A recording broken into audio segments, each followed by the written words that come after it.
কোরবানি জিনিসটা আজকে না বুঝার কারণেই এই অবস্থা। হ্যাঁ, যারা বুঝছে তাদের জন্য কোনো সমস্যা নেই, তারা তো চুপে চাপে কামায়া যেতেছে। কালকে যখন দেখবে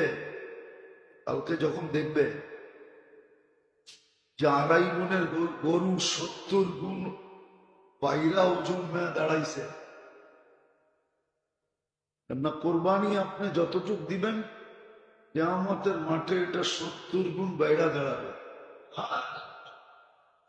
1 মনেরটা 70 গুণ হবে, 70 গুণ বাইরা আপনার আমল নামায় যায় দাঁড়াবে, আমল নামার পাল্লায় দাঁড়াবে। আমল নামার শুধু পাল্লায় দাঁড়াবে না, কিতাবে লেখা পাওয়া যায়।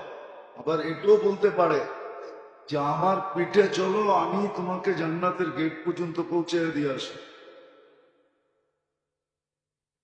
যাদের বুঝে আসবে এদের জন্য কোনো প্রশ্ন নাই। প্রশ্ন তো হলো যে সমাজ এটাকে বোঝে না, সমাজের কিছু লোক উল্টা পাল্টা প্রশ্ন দাঁড় করায়, করে না দাঁড় করায়।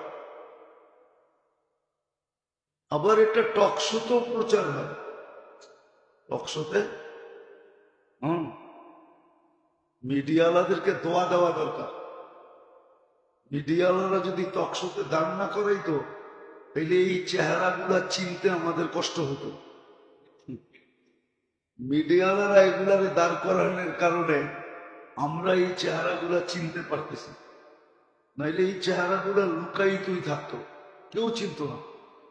এই জন্য মিডিয়াওয়ালাদেরকেও দোয়া দেওয়া দরকার যে মিডিয়াওয়ালারা এদেরকে খুঁজা এই চাচু খাওয়ায়া টাওয়ায়া বিস্কিট টিস্কিট ভালো কিছু খাওয়ায় টাওয়ায়া টক শোতে বসায়া জাতির সামনে চেহারাটাকে খুলে দেয়, যে চিনা রাখো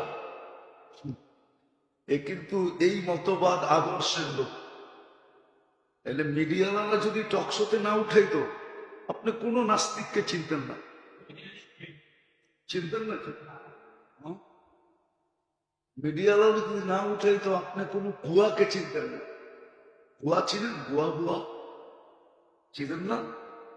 মিয়া 16 ঘন্টা লাগানো মনে হয় শোনেন টোনেন না, এদেরকে আপনি চিনতেন না। এটা মিডিয়া আলাদের বড় এহসান, এদের জন্য দোয়া করা উচিত। এরা খুঁজা টকশোতে নিয়ে বসায় দেয়, আর জাতির সামনে ও ভাবতেছে ও বড় ফেমাস হইতেছে। কি কি ওর ব্রেনের ভিতরে থাকে আমি খুব ফেমাস, জাতি আমার টকশো শুনতেছে। কিন্তু মিডিয়ালারা যে বড় চালাকির ভাবে জাতির সামনে ওর চেহারা তুইলা ওরে ল্যাংটা করে দিছে এটাও জানে না, ওরে উন্মোচিত করে দিছে। আমি যেটা বুঝাইতেছিলাম, আমার এটা আলোচ্য বিষয় না, কথায় কথা চলে আসলো যে কোরবানি জিনিসটা কি। প্রথমত হলো এটা সুন্নতে ইব্রাহিম আলাইহিস সালাম এটাকে জিন্দা করে, সুন্নতে ইব্রাহিমকে জিন্দা করে। ইব্রাহিম আলাইহিস সালাম যে সুন্নত স্থাপন করছিলেন আল্লাহর হুকুমে, যদিও এটা হয় নাই, ওটাকে আল্লাহ চেঞ্জ করে দিয়েছেন, বদলায় দিয়েছেন। কেননা ওটা হলে ওটাই যদি বাস্তব থাকতো আর ওটাই যদি করতে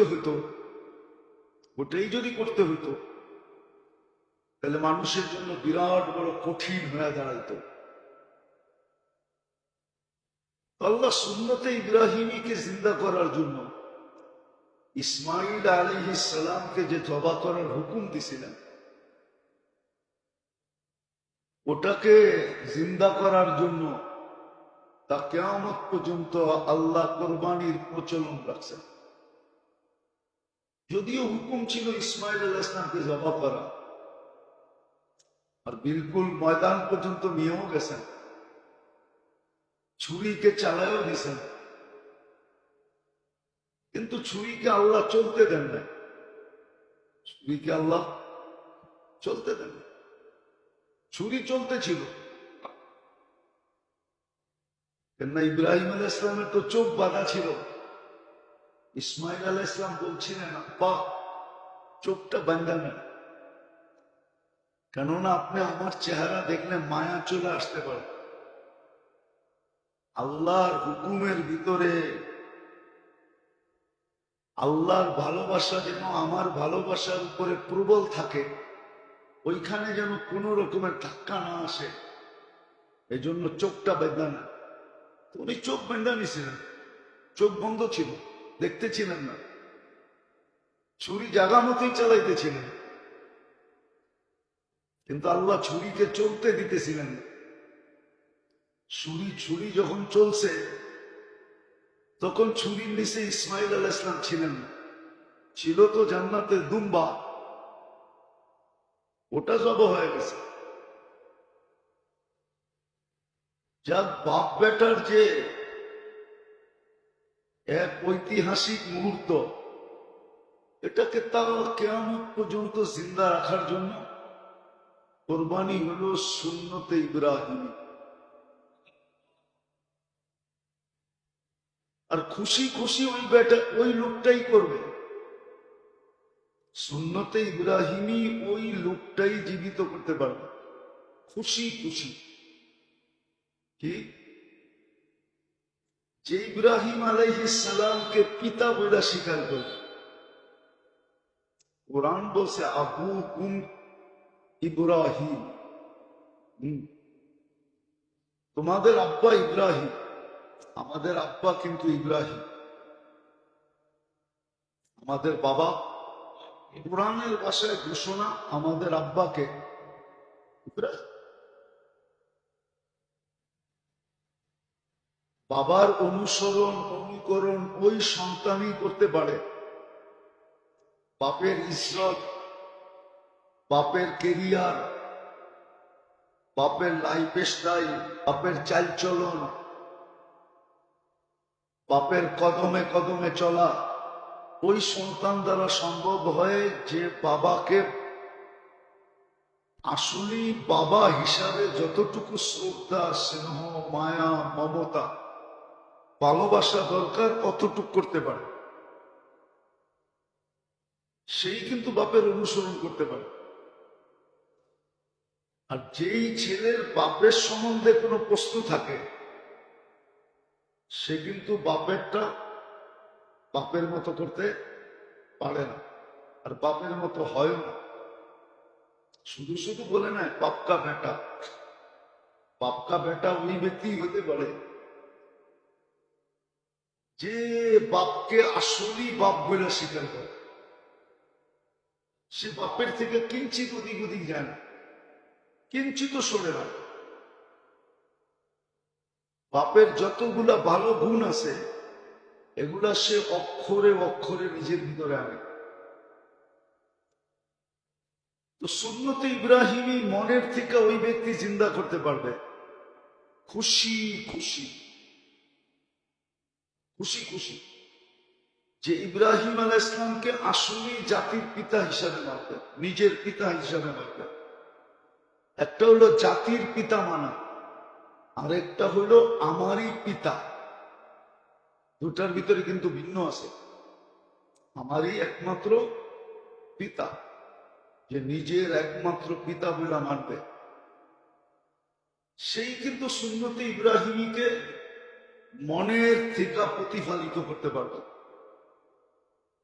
বাস্তব রূপ দিতে পারবে। আর নাইলে যেরকম কোরবানি হয় আমাদের দেশে, ওই যে বলছিলাম না এক জুমা আগে, যে কোরবানি তো হয় না, শোডাউন। কোরবানি হয় না, হয় কি শোডাউন। শোডাউন হয় কোরবানি, আসলে কোরবানি না, আসলে কোরবানি না। কোরবানিতে তো শোডাউন নাই। কোরবানি যদি কোরবানি হতো, তাহলে গরুর গলায় এত নামি দামি মালা লাগতো, এত নামি দামি মালা পরানো হতো না। বাংলাদেশে এরকমও আছে, গরু কিনা আনার সময় পিছনে ব্যান্ড পার্টি থাকে, দেখছেন? হ্যাঁ, থাকে না? না বানায় বলতেছি? বুঝে গেল এটা সুদাম, কোরবানি না। বাস্তব কোরবানি এই সুন্নতে ইব্রাহিমীকে যদি প্রতিফলিত করতে চায়,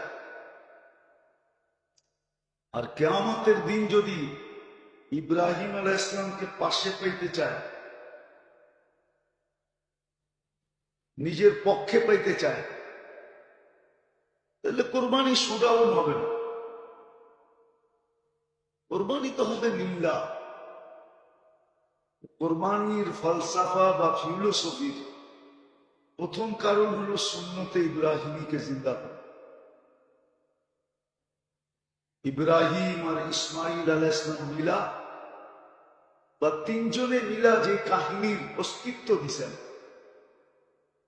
আল্লাহ যে কাহিনী ঘটাইতে চেয়েছিলেন,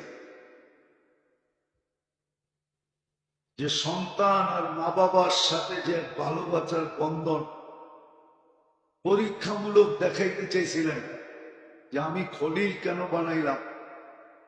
যদিও দুনিয়ার কাছে সন্তানের ভালোবাসা মা বাবার দিলে নাইলে সবকিছু সন্তানের জন্য বিলীন করা সম্ভব হতো না। ওই ভালোবাসার বন্ধনের উপরেও আল্লাহর হুকুম কয়েক শত গুণ উপরে, এটাই ইব্রাহিম আলাইহিস সালাম প্রমাণ করছে। ওই সুন্নতি কিয়ামতের সকাল পর্যন্ত চলতে থাকবে, আর এটাই আল্লাহর হুকুম।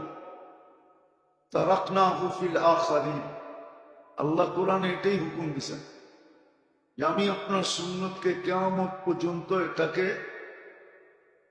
জীবিত রাখবো, প্রতিষ্ঠিত রাখবো। মুসলমানদেরকে আমি এটার হুকুম দিব যে কিয়ামত পর্যন্ত যেন তারা কোরবানি করতে থাকে।